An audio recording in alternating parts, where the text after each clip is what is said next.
Pues la siguiente ponencia la da Carlos, no me equivoco, ¿verdad?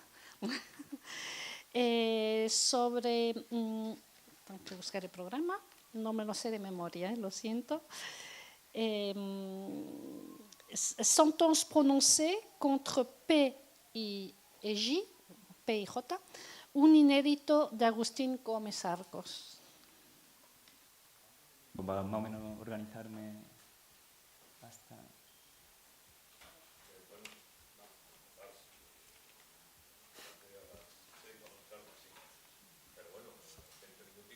Vale. Bien, pues en esta segunda comunicación me temo que no vamos a cambiar demasiado de tema, porque también voy a hablar de otra farsa de Gómez Arcos que podía estudiar con algo de detenimiento. Y bueno, como le comentaba a Rafael y a Miguel Palacio hace unos meses, la investigación que he podido llevar a cabo sobre esta farsa con la colaboración de Mario de la Torre y Rafael Ruiz en la Universidad de Granada, pues ha terminado por tomar dimensiones considerables. Contamos con una beca de investigación para analizar solo esta obra y claro, lo que en principio iba a ser un ejercicio de crítica teatral o simplemente un comentario, pues acabó desdoblándose y dando como resultado varios estudios que eran prácticamente independientes. Llevamos a cabo, por ejemplo, un estudio genético con los manuscritos, también un ejercicio histórico para situar esta obra en el contexto de la escritura teatral en el París post-68, y también, claro, un ejercicio de lectura semiótica que acabó requiriendo una cierta reformulación de algunas de las categorías que usualmente se emplean en semiótica teatral y que nos parecía que había que actualizar. En fin, una investigación que al final se ha quedado bastante extensa, no puedo resumir en 20 minutos solo, así que lo que voy a hacer es simplemente presentar algunos de los resultados que creo que son más interesantes. Así que si les parece comenzamos. Bien, pues al igual que la comunicación anterior, a modo de introducción he querido plantear qué interés puede suscitar recuperar hoy esta obra. Y en este sentido, pues los argumentos son muy similares a los que veíamos antes, ¿no? Tenemos ese interés académico que se da siempre en la escritura gomezarquiana, ese interés social que también forma parte, no lo podemos perder de vista, de la práctica de recuperación de la memoria histórica, esa lucha contra lo que creo que muy oportunamente Santos Juliá denominó la amnesia colectiva, pero en este caso teníamos sobre todo un claro interés histórico. Sentons fue una obra que por algún motivo no llegó nunca a estrenarse. Podemos especular y pensar que bueno, siempre es difícil para un autor encontrar directores, actores, ya sabemos, ¿no?, lo complicado que es el mundo del teatro. Pero bueno, el caso es que Sentons, como digo, no llegó nunca a estrenarse ni en Francia ni en España. Entonces esto hacía de esta obra pues, una especie de patrimonio ya no solo por explorar, sino prácticamente por descubrir, ¿no? Entonces todos estos motivos hacían de Sentons pues, una obra muy estimulante que, como digo, pudimos abordar desde diferentes puntos de vista, desde diferentes métodos. En primer lugar, podemos pasar, llevamos a cabo, como dije, un estudio genético. Y bueno, al igual que hicimos con Diné, tuvimos que ordenar en relación de filiación los diferentes testimonios que había de esta obra y obtener lo que en crítica genética se conoce como una pila textual. Esto es muy interesante porque nos permite ver cómo va evolucionando una obra desde el primer borrador hasta su versión definitiva. De alguna forma es como asomarnos a la cocina de la escritura, ¿no? Y bueno, podemos pasar. Después de un ejercicio también de colación, pudimos obtener la pila textual de este texto, de este avant-text, un pretexto que se dice en crítica genética. Y bueno, como pueden ver, contábamos con 8 testimonios diferentes a los que se debían sumar, según hemos podido deducir, 2 manuscritos más, hoy perdidos. Muy interesante, como pueden ver, la cuestión del cambio, la anterior, por favor. La cuestión del cambio de lengua es entonces una obra que se redacta originalmente en español y que luego Gómez Arcos traduce en colaboración con Claude Dash al francés. Aunque es verdad que en este caso la traducción apenas alteró, modificó nada el texto original, fue una traducción muy literal, pero bueno. Realmente la mayor parte de los cambios se producen en el salto del estrato A al B. ¿Y cuáles fueron estos cambios? Pues una vez que teníamos ordenada la pila textual, tratamos de identificar lo que en crítica genética se conocen como normas de escritura.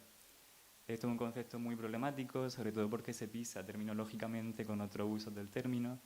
Por ejemplo, quienes hacen teoría de polisistemas también hablan de normas de escritura, pero en un sentido diferente. En fin, sean normas o no, lo que sí que pudimos hallar fueron 6 regularidades, 6 patrones en la escritura. Que bueno, no me voy a detener en ellos, pero al menos sí quería enunciarlos, ¿no? Bueno, también quiero hacer como un pequeño warning de esto de la lectura genética. La crítica genética es una disciplina histórico-hermenéutica y por tanto partimos de la interpretación. O sea, estos no son normas incontestables. Nuestra lectura de la pila da este resultado, pero podría ser otro, ¿de acuerdo? En cualquier caso, nosotros vimos un intento por hacer un uso del lenguaje políticamente más connotado. En segundo lugar, vincular de forma más patente la historia, la fábula, a un contexto de enunciación concreto, real. Y esto es muy significativo porque marca un hito en la trayectoria de Gómez Arcos. En sus obras de juventud y como evidente respuesta a las exigencias de la censura, Gómez Arcos solía ambientar su historia, o sea, la historia en contextos de enunciación abstractos. Por ejemplo, en Prometeo Jiménez Revolucionario, la obra se sitúa en un país imaginario. Aquí ya estamos en un contexto diferente, ¿no? Estamos en París, ya no existe la censura, ya no tenemos ese miedo a hacer alusiones cada vez más directas, ¿no? En tercer lugar, también muy interesante, vemos un cierto intento de otorgar a la obra un mayor carácter brechtiano, recurriendo para ello a los mecanismos archiconocidos del teatro épico. En cuarto lugar, ampliar la duración de la obra, quizá venía escarmentado del caso de Diné. Caracterizar también de manera más precisa a los personajes, sobre todo en lo que tienen que ver con los códigos escénicos, el maquillaje, la peluquería, el vestuario, etcétera, etcétera. Y en sexto lugar, también un intento quizá de aumentar el carácter metateatral de la pieza, que esto también es muy interesante porque nos permite situarnos en la estela de la dramaturgia europea contemporánea, ¿no? Que ha quedado caracterizada precisamente por la importancia que otorga a lo metateatral. Aquí les traigo algunos ejemplos de estas supuestas normas de escritura, no me voy a detener en todo, pero les comento los dos primeros si les parece, para que vean, ¿no?, la plasmación. En la primera imagen vemos cómo el autor sustituye el término pillina por putita. Ven que la connotación no es la misma, ¿no? Ya tenemos un uso pues, más políticamente marcado, quizá. En segundo lugar, cómo el autor sustituía Congo por Biafra, lo que nos sitúa ante un contexto concreto, la guerra de Biafra, que en aquel momento se estaba llevando a cabo. Ya no tenemos ese miedo, como decía, a hacer alusiones polémicas, ¿no? Bueno, estas son más normas de escritura, pero no me detengo. Bien. Seguimos pasando. Da igual. Bien, por otro lado, y al margen de la crítica genética, también llevamos a cabo un estudio desde la semiótica teatral, o más concretamente desde los modelos de la semiología de la obra dramática de Boven Naves y de Anne Ubersfeld. Para ello analizamos la obra en los que se consideran los 4 elementos constitutivos del texto dramático, que serían la segmentación, es decir, la trama, el espacio, los personajes y el tiempo. No voy a entrar con detalle en cada una de estas categorías porque además se da también la circunstancia de que muchas veces la semiótica consiste simplemente en ponerle nombre a lo que nosotros ya como lectores o espectadores sabemos, ¿no? Entonces no me voy a detener demasiado. Bien, en primer lugar, para analizar la trama, para llevar a cabo una propuesta de segmentación, utilizamos el método que había propuesto Anne Ubersfeld y bueno, creo que es un método bastante intuitivo. Pasaba simplemente por identificar las macrosecuencias, secuencias medias y microsecuencias, y después calificar, atendiendo un criterio narratológico, las microsecuencias como núcleo o catálisis. Siempre de forma aproximativa, porque en teatro, lo comentaba esta mañana con Pedro, que bueno, creo que no está ahora, da igual. Esto de aislar es complicado, ¿no? En teatro segmentar no siempre es fácil. Bueno, en cualquier caso, aplicamos este modelo al caso de Sentons y obtuvimos una propuesta siempre aproximativa de segmentación que constaba de una macrosecuencia, 14 secuencias medias y 85 microsecuencias, más o menos, ¿no? Como digo, un carácter aproximativo. Al respecto, simplemente algunos comentarios. Vimos una notable desproporción entre secuencias núcleo y catálisis. En narratología, grosso modo, una secuencia núcleo es aquella que tiene una repercusión directa en el avance de la trama. La terminología la propuso Hollenbach, más o menos. La secuencia catálisis sería aquella que no. Tiene muchos matices, pero grosso modo sería aquello, ¿no? Evidentemente estamos en una obra que frisa lo absurdo, entonces la mayor parte de los diálogos pues poco van a tener que ver con una trama en el sentido tradicional del término, ¿no? Además vimos también un predominio de la función narración, lo que probablemente tenía que ver con esa herencia del teatro épico de Brecht, que bueno, Gómez Arcos ve representado ya en Francia, tiene como un acercamiento, ¿no? Después, para analizar el espacio, pues tuvimos que hacer, como decía, ese ejercicio de reformulación teórica, porque en principio íbamos a utilizar un modelo de los espacios del teatro de Boven Naves, pero nos dimos cuenta que después de toda la experiencia del teatro postdramático y el teatro contemporáneo, incluso al margen de ese entonces, era un modelo que había que puntualizar en algún aspecto. Y bueno, ese ejercicio de reformulación teórica nos permitió obtener este esquema. con categorías, pues como pueden ver, sala, escena, espacio dramático visible, en fin, todos los posibles espacios del teatro, que fue el modelo que aplicamos al caso de ese entonces. En algunos casos, eso sí, tuvimos que presuponer, por ejemplo, para analizar cómo se relacionaba esta obra con la sala, la escena, pues tuvimos que suponer cómo sería un montaje de esta pieza en su contexto original, siempre muy conscientes de que partíamos de un texto y no de una representación, como exigiría, en el sentido estricto, la semiótica teatral, ¿no? Bueno, como digo, aplicamos esta categoría al caso de Saint-Saëns y al respecto simplemente algunos comentarios respecto a dos de ellas. En primer lugar, el espacio escenográfico creo que es muy interesante porque, bueno, no lo he comentado hasta ahora, pero Saint-Saëns es una obra que se ambienta en una prisión. Entonces, para dar a entender este espacio, la escenografía recurre a una utilería de planta, coloca unas rejas entre la escena y la sala, lo que incluso también metafóricamente podríamos entender como una forma de distanciamiento. Pero bueno, que me parece especialmente interesante porque de alguna forma remite, y ahora excedo esa inmanencia, ¿no?, del análisis semiótico, remite a una de las obras más polémicas del momento. Estoy hablando de la obra de Brieg, del Living Theatre. Fue una obra que causó mucha polémica, la estrenó el Living Theatre en el 63 y la trae a Europa en el 64, fue uno de esos estrenos más controvertidos, y es posible que Gómez Arco hubiera oído hablar de ella, porque como pueden ver la escenografía que propone realmente es muy similar, incluso el punto de partida. Podríamos hablar en ese caso a lo mejor incluso una relación de intertextualidad. Bueno. Por otro lado, también muy interesante la cuestión del espacio de juego. El espacio de juego, en el modelo de Boven-Naves, son aquellos lugares que da a entender el trabajo del actor. Esto lo vimos muy bien en la representación de ayer. Teníamos una escenografía que no cambiaba, pero el trabajo de las actrices, es decir, los códigos que se asocian a ellas, la propia gestualidad, el discurso teatral, daban a entender otro espacio, ¿no? De repente nos trasladábamos a lo mejor al sótano. Y en esta obra también sucede esto, de que la escenografía remite a un lugar, como digo, una prisión, pero el trabajo de los actores a otro. Porque en metaficción se están representando pues lugares como un palacio episcopal, como la universidad, en fin, muchos espacios diferentes. Entonces, muy interesante esa tensión entre espacio escenográfico y espacio de juego.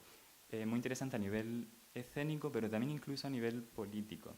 Porque si nosotros interpretamos, si nosotros analizamos los espacios de esta obra, un poco como hizo ayer en el caso de Horror Vacui, si analizamos la arquitectura de esta pieza nos damos cuenta de que se producen ciertos deslices.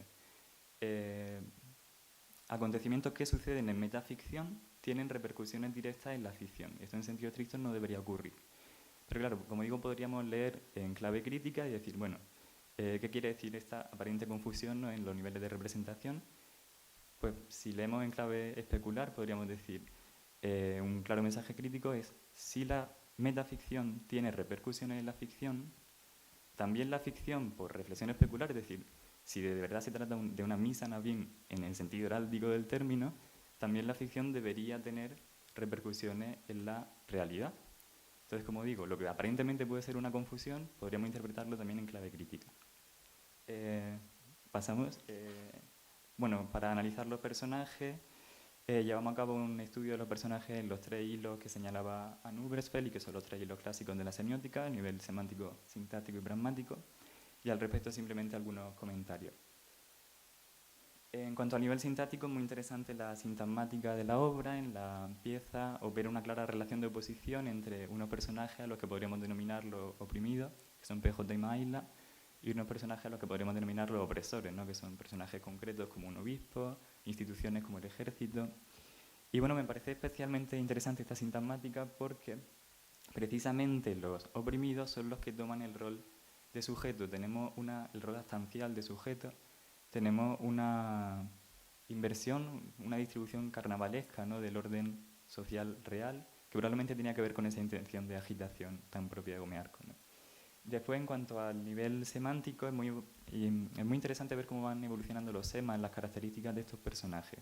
Porque en principio en la obra parecen operar algunas dicotomías irreconciliables, se presentan a los personajes blancos opuestos, además violentamente a los personajes negros, a los personajes masculinos frente a los personajes femeninos. Pero a medida que avanza la obra, estas dicotomías se van diluyendo. Ya llega un punto en el que no sabemos qué es lo masculino, qué es lo femenino, todo se va, por así decirlo, deconstruyendo. Y esto es muy interesante también a nivel político, sobre todo lo que tiene que ver con la cuestión de la raza. De alguna forma, Gomearco con esta obra se inserta, ¿no?, en esas teorías antirracistas que están surgiendo en Francia precisamente en aquel momento y que veían en la idea de raza una idea esencialista que había que rebatir ya de entrada, ¿no? Gomearco, como digo, ofrece una imagen muy dinámica de todo lo que tiene que ver con el sexo, la raza, incluso a niveles performativos. Y bueno, por último, ya con esto acabo, en cuanto al tiempo, pues seguimos el modelo del tiempo teatral de Boven-Naves, también modificándolo un poco. Es un modelo que distinguía el tiempo de la historia, el tiempo del discurso, el tiempo de la representación y el tiempo escénico. Y en este sentido, solamente algunos aspectos. En cuanto al tiempo de la historia, es muy significativo que referencialmente nos encontramos en la Guerra Civil Española y en la Guerra de Vietnam. Son dos contextos que no por casualidad se juxtaponen, salvando la distancia histórica que opera entre ellos. De hecho, hay algunas intervenciones en las que más o menos se puede explicar por qué, ¿no? Gomearco hace una lectura muy dicotómica de la historia y por eso junta estos contextos, ¿no? También en cuanto a la duración, el tiempo de la historia, no sabemos, la duración es indeterminada, pero en cualquier caso es más amplia que el tiempo del discurso, por ese predominio de la función narración. Y bueno, en cuanto al tiempo del discurso, simplemente algunas cuestiones técnicas que creo que son interesantes desde el punto de vista escénico. Tenemos una regresión explicativa, lo que Barrientos llamaba regresión explicativa en la segunda secuencia media, que es muy interesante porque precisamente en teatro es complicado representar el pasado, ¿no? Esto lo decía Boven-Naves, que en teatro el pasado no se representa como tal pasado. Entonces esto es un desafío escénico interesante.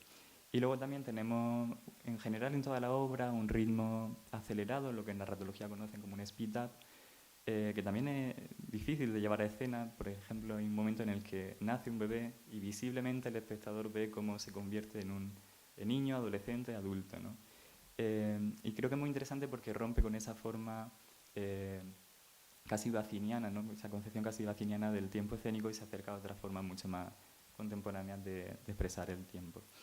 Y bueno, como decía, faltan algunos aspectos de la investigación por mostrar. Yo, de todas formas, si alguien está interesado, le paso la memoria de la investigación, que ha sido bastante más larga. Pero bueno, creo que con estos aspectos podemos hacer una imagen más o menos de cómo es esta obra, ¿no? Así que a modo de conclusión, pues simplemente quería señalar que como la lectura genética pone en evidencia, estamos ante un texto dinámico, sometido a un continuo proceso de revisión y reescritura, en algunos saltos, como decía, más notables que en otros, pero bueno. También es un texto que supone una clara asimilación por parte de Gomearco de algunas de las teorías escénicas contemporáneas. Lo vemos en ese carácter brechtiano, quizá no he incidido aquí en ello, pero que se va repitiendo en algunas zonas del análisis, y también es la importancia que otorga lo metateatral, que como he dicho es la característica de la dramaturgia europea contemporánea. Pero quizá el rasgo más significativo es su carácter ácido e iconoclasta. Es una obra que bajo la máscara de la bufonería arremete contra la idea esencialista, ¿no?, de sexo, raza, también arremete contra el militarismo, en fin, una forma de lo que César de Vicente llamaba una escena constituyente que quizá ahora pueda verse realizada. Eso era todo.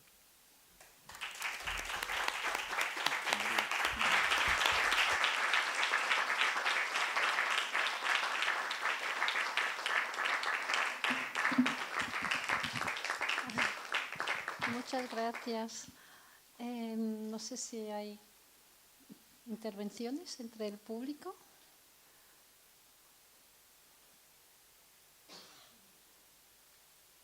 ¿No? Sí. Daniel. Hola, buenas tardes. Bueno, pues a mí me ha interesado mucho, pero quería preguntaros por qué habéis elegido estos dos textos en concreto, ¿no?, de Gómez Arco. ¿Qué es lo que más os ha traído de las dos piezas? Para comentar, como he dicho, en el caso de Diné... ¿Cómo? Sí, en el caso de Diné teníamos esa pila tan compleja y era una obra que había funcionado, entonces eso nos llamaba la atención. Y en el caso de Sentons, yo estaba buscando precisamente una obra exílica, porque la mayor parte de la dramaturgia de Gómez Arco se redacta en España, pero yo buscaba que fuera exílica y el hecho de que nunca se hubiera representado me llama también la atención. O sea, con lo que he dicho, era un patrimonio por descubrir, ¿no? O sea, No lo digo porque, por ejemplo, en la segunda, toda la concepción del tiempo que habéis contado a mí es algo que me interesa mucho, ¿no? Y pensaba si eso podía haber, o sea, la concepción temporal de la obra podría ser un ingrediente que os hubiera parecido además también atractivo, no sé. Se me ocurre preguntarte porque, bueno, en concreto a mí me interesa mucho, entonces No, sé que de hecho el análisis viene luego, porque cuando decidimos trabajar sobre la obra, lo primero que hay que hacer es buscar el texto, o sea, el análisis viene luego. Nada más, solo quería preguntarle dos. ¿Alguien quiere una pregunta?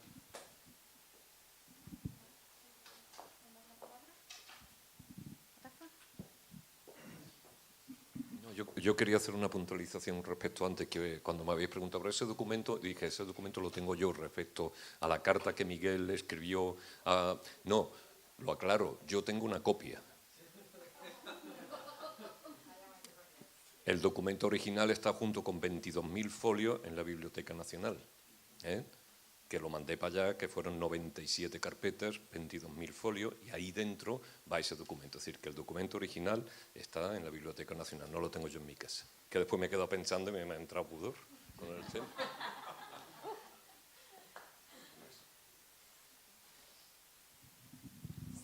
¿No hay más preguntas? ¿Nos podéis hablar ya de un poquitín de lo que vamos a ver? O el fragmento, después la ilustración que vamos a ver después, ¿no? Sí, la de Tina. Bueno, realmente eso lo ha llevado Rafa Guzmán y nosotros venimos también un poco de... Ah, está bien. Claro. Sí. Me ha llamado la atención lo que habéis comentado de que mientras aquí empieza a mostrarse interés por Gómez Zarco, en Francia está decayendo, cuando en Francia consiguió unas cotas interesantes. ¿Tenéis pensáis por qué puede estar sucediendo eso? Es decir, ¿se ha estado representando tanto Gómez Zarco o todo lo que ha provocado ya un cansancio, un desinterés, o todo lo contrario? ¿Es que ha ido decayendo el interés por los temas, por la obra, por su estética? A ver, es que esto creo que lo dijo Alacid también en un artículo. Gómez Arco en Francia estaba muy al día también, bueno, por lo que tiene que ver con la novela, no el teatro. También con sus contactos con Mitterrand, pero claro, estaba a nivel crítico, no a nivel historiográfico, o sea, a nivel de la historia literaria francesa no pasó a la historia. Entonces, claro, una vez que muere, si un autor no está en la historiografía del país, lo va a tener más complicado. No sé si respondo a la pregunta.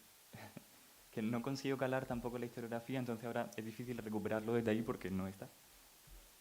Claro, a su vez, de hecho, en la novela sí que llegó a estar nominado, fue en 3 ocasiones al premio Goncourt, llegó a ser finalista, sin embargo no lo llegó a ganar, lo cual también pues habría influido en que actualmente sea más recordado y que estuviera presente en esa memoria cultural en Francia. De hecho, precisamente, imagino, en numerosos estudios relacionados con Gómez Arco se suele leer que sigue estando incluido en los planes de estudios de lectura de muchos colegios e institutos franceses, y sin embargo yo por lo menos he intentado encontrar algún plan en el que lo incluya, pero realmente en la práctica todavía no hemos podido encontrar ninguno. Entonces realmente igual pensamos que lo mismo desde aquí, desde España, desde los propios estudios nuestros gómez-zarquianos, se tiene esa imagen actual de que se le valora en el país galo, mientras que aquí no, cuando realmente igual en la práctica actualmente pues afortunadamente se le está valorando aquí y desafortunadamente no se le está valorando tanto en el país del hexágono. La compañía almeriense, La Confluencia, tiene hecho una escenificación sobre la novela Nanó, ¿no? Que además la representan dentro de unos días en Cártama, creo, aquí en un pueblo cercano, ¿no? Y están dándole bastante empuje. Y yo me acuerdo, Carlos, y te felicito porque hace creo que aproximadamente 3 años fui a la Universidad de Almería, ¿no? Para ver sobre tu tesis, sobre Gómez Arcos y todo esto, y allí fue cuando nos conocimos, ¿no? Y era un baño de nervios absoluto, y te veo ya con mucho más aplomo, muy bien, mucho más asentado. Te felicito porque estos 3 años has crecido muchísimo.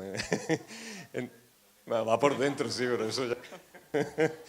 Muy bien, no es solo anécdota, ¿no? Lo que me alegra y me enorgullece es esto, ¿no? Es decir, que lo que hace 3 años era un borrador de una intención, de algo, ya se consolida y va paralelo a este crecimiento de un autor que estaba perdido en nuestro país.